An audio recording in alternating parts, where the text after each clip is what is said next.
Bonsoir à tous. Alors oui, on va essayer de débriefer rapidement ce match Espagne-France 2-0. 2-0. Alors oui, on va essayer de dire les choses de façon très objective. Alors oui, je vais commencer par féliciter cette équipe d'Espagne qui a fait un très beau jeu, qui s'est joué au ballon, qui s'est conservé le ballon et surtout avec un très bon gardien, avec un Lamine Yamal qui est très technique. Ça, bravo, il n'y a pas de problème. Mais hier soir, ce que j'ai envie de dire, c'est que si l'équipe de France, pour moi, à mon avis, a perdu ce match, pour moi, c'est en grande partie à cause d'un mauvais coaching de Didier Deschamps.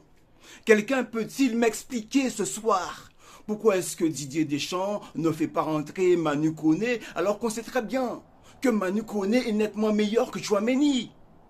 Comment se fait-il que Tchouaméni a joué les 90 minutes alors que nous avons un Manu Koné qui pour moi techniquement et en termes de vivacité, de technique à tous les niveaux, et au niveau impactant, Manu Koné pour moi c'est l'homme qu'il faut au milieu de terrain de façon à jouer avec Rabiot.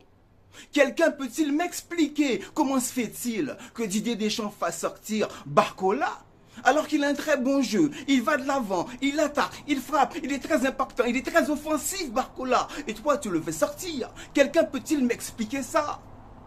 Quelqu'un peut-il m'expliquer que pendant tout ce mondial, tu as beaucoup de gens qui parlent comment dire, le ballon d'or, le ballon d'or, le ballon d'or, Dembélé, mais hier soir, je n'ai pas vu Dembélé. Comment se fait-il que pour une demi-finale de la Coupe du Monde, qu'on n'a pas vu un ballon d'or plus présent, plus impactant dans le jeu? Ce n'est pas normal. Quelqu'un peut-il me dire comment se fait-il qu'un joueur comme Koundé, qui a une prestation que je qualifie comme étant moyenne, reste sur le terrain et il n'est pas remplacé? Comment quelqu'un peut-il me dire, comment expliquer que vous avez un joueur qui s'appelle Désiré Doué, qui est aussi bon techniquement? On a vu les matchs qu'il a fait précédemment. Comment se fait-il que Didier Deschamps ne le fasse pas jouer rapidement?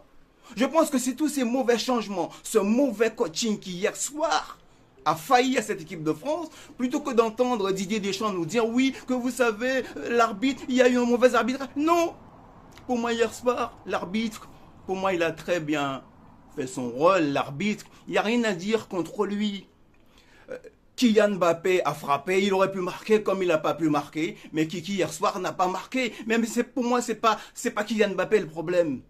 Pour moi, le problème, ce sont les mauvais changements que Didier Deschamps n'a pas fait et qu'il aurait dû faire, sortir, ne pas sortir. C'est à ce niveau-là que pour moi, que l'équipe de France a péché. Parce que oui, et je le pense très sincèrement, parce que lorsqu'on regarde le match, France-Paraguay, et vu l'impact, le jeu qu'ils ont mis dans ce